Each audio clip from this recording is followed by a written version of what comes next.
5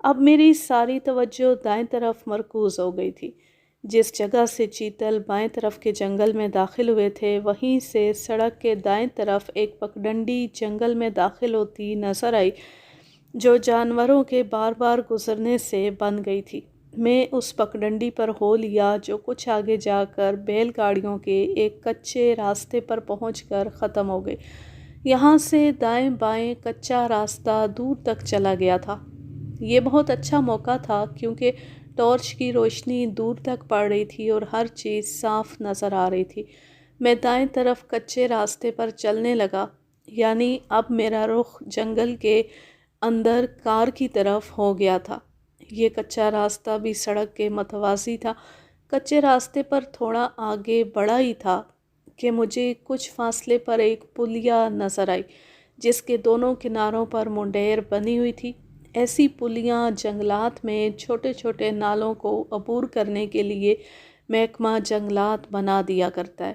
اس پلیا کی بائیں منڈیر پر مجھے دو چمکتی ہوئی سرخ آنکھیں نظر آئیں۔ میں فوراً جان گیا کہ یہ تیندوے کی آنکھیں۔ میں آگے کی طرف رینگنے لگا تاکہ میں فائر کرنے کے لیے اپنے مقرر کردہ فاصلے تک پہنچ سکوں۔ میرا اپنا تجربہ ہے کہ کسی درندے پر کم از کم اتنے فاصلے سے فائر کرنا چاہیے جہاں سے درندے کا سر بہت واضح طور پر دکھائی دینے لگے۔ چنانچہ میں آہستہ آہستہ رینگتا ہوا تیندوے کے اور نزدیک پہنچ گیا اور فاصلہ تقریباً 50-60 گز رہ گیا۔ اب میں نے دیکھا کہ ایک تیندوا پولیا کی چوڑی منڈیر پر کوہلے کے بل بیٹھا ہوا ٹارچ کی چمکتی ہوئی روشنی کی طرف دیکھ رہا ہے، جو آہستہ آہستہ اس کی طرف بڑھ رہی تھی۔ اس کے پاؤں کے قریب دوسرا تیندوا لیٹا ہوا تھا اور ایسا معلوم ہو رہا تھا کہ جنگل کی رات کی ٹھنڈی خوشگوار ہوا میں گہری نیند سو رہا ہے۔ میں سرکتا ہوا نزدیک پہنچ گیا، کیونکہ نگہبانی کرنے والے تیندوے نے کوئی ایسی حرکت نہیں کی جس سے ظاہر ہوتا کہ وہ کوئی خطرہ محسوس کر رہا ہے۔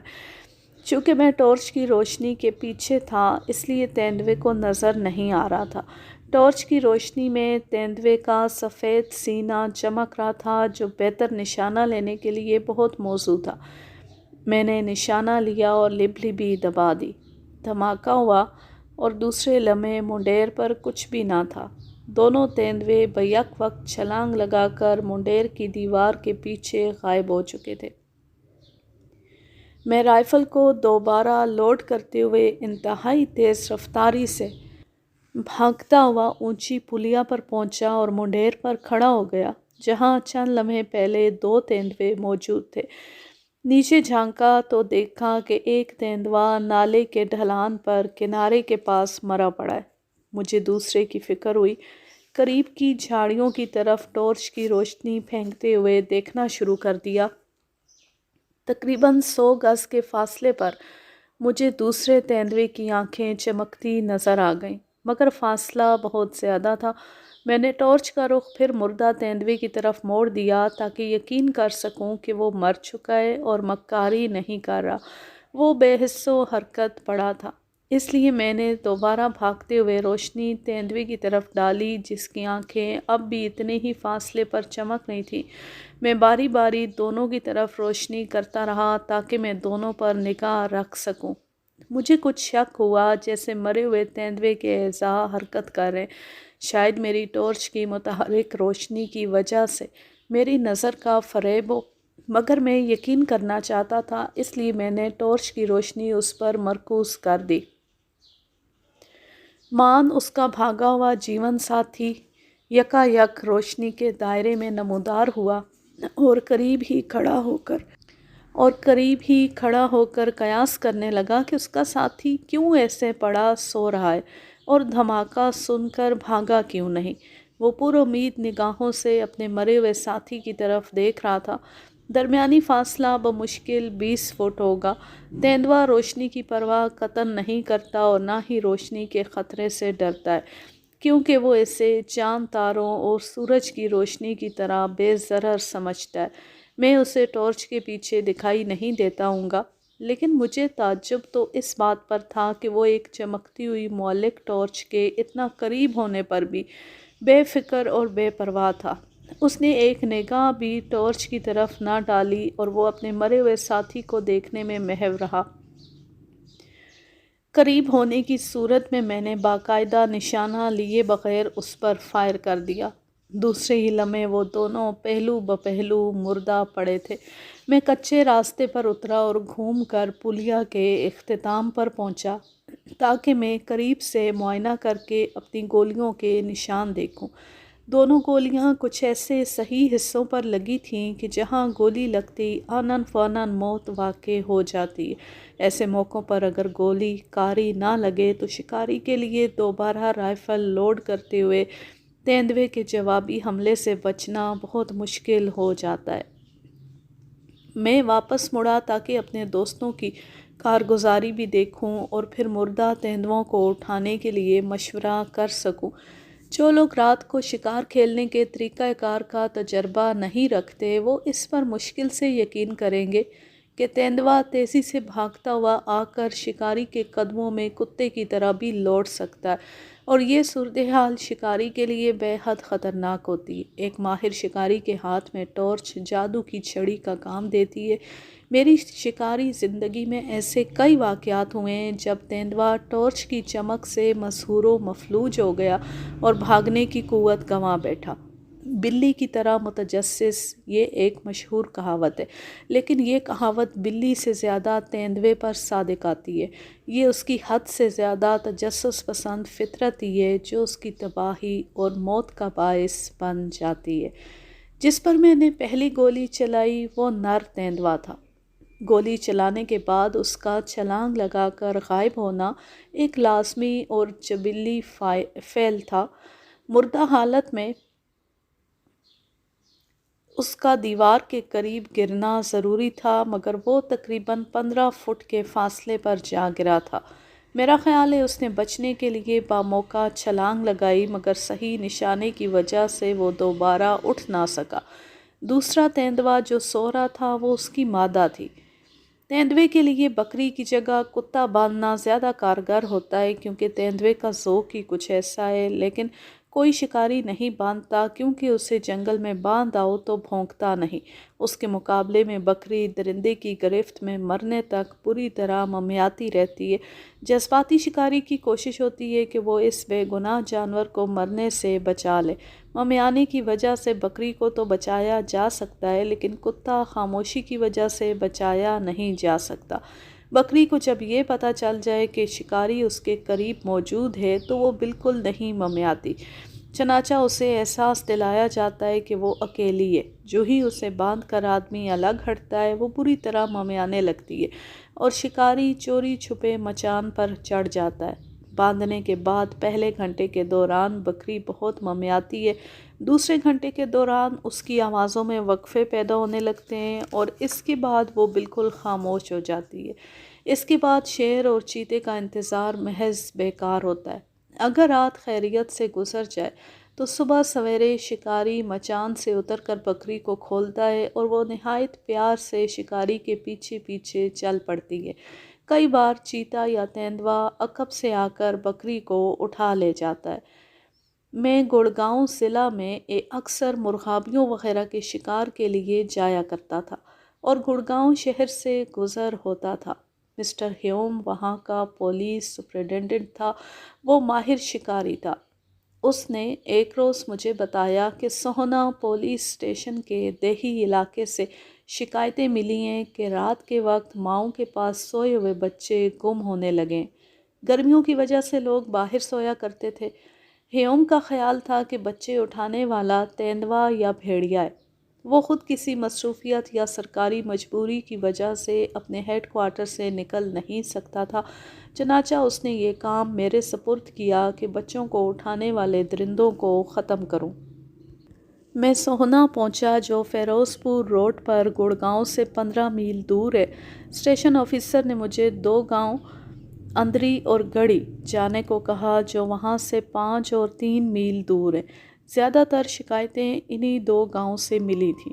گڑھی سے ایک بچہ 2 ہی روز پہلے اٹھایا گیا تھا۔ ان دیہات کے لوگ دہشت زدہ تھے اور اس وہم کا شکار ہو گئے تھے کہ ان کے بچوں کو کوئی بدروح اٹھا لے جاتی ہے۔ ورنہ کوئی وجہ نہیں کہ ماں کے پہلو سے کوئی درندہ بچے کو اٹھائے تو ماں کی آنکھ تک نہ کھلے۔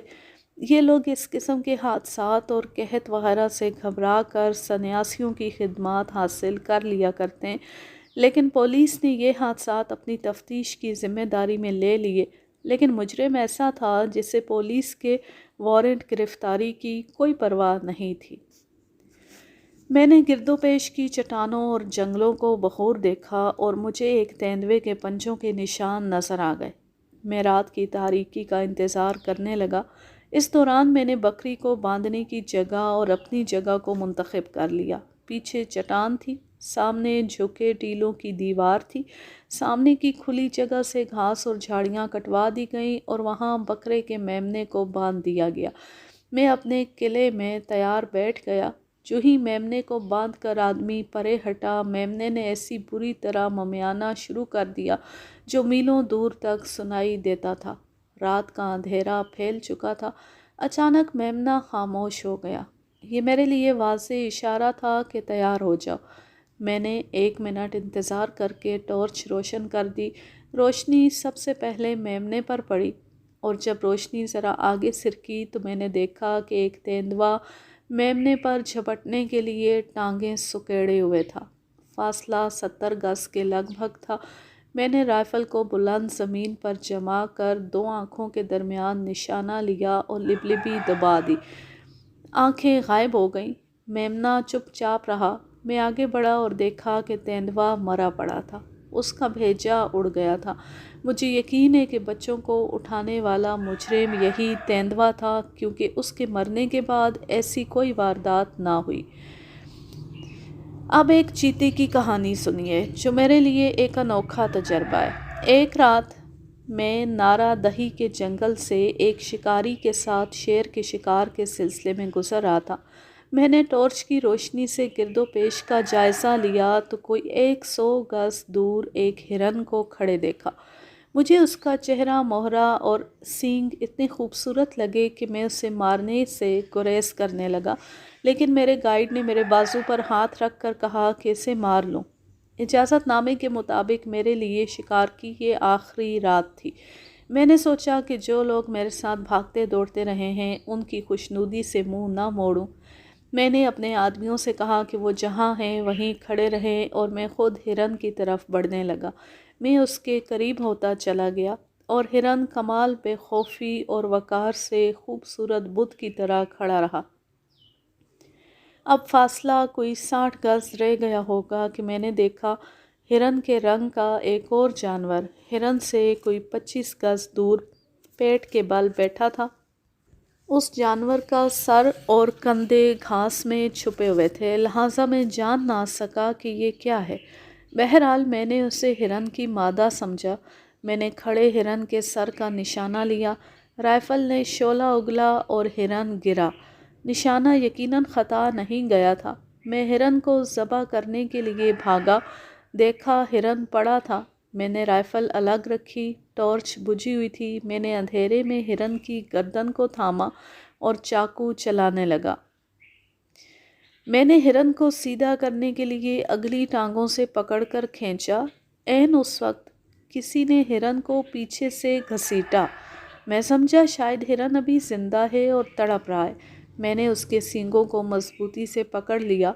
اب کہ میں نے پھر محسوس کیا کہ کسی نے دم کی طرف سے ہرن کو کھینچا ہے۔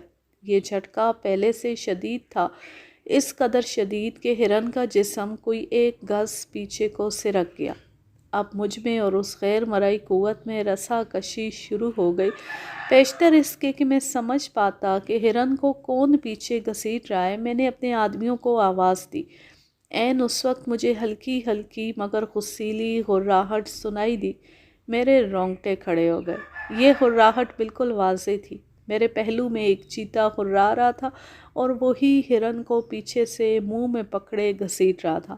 میں ہرن میں اس قدر محو تھا کہ چیتے کی بو اور سانس کو محسوس نہ کر سکا، اور چیتا بھی ہرن میں اس قدر مگن تھا کہ مجھ پر حملہ کرنے کی سوچ ہی نہ سکا۔ میرے لیے ایک ہی راہ نجات تھی۔ میں نے ہرن کو چھوڑ دیا، چیتے نے ہرن کو گھسیٹا۔ میں نے لپک کر رائفل اٹھائی، اس پر لگی ہوئی ٹارچ کی روشنی چیتے پر ڈالی تو وہ مجھے دور بھاگتا ہوا نظر آیا۔ ہرن اس کے منہ میں تھا۔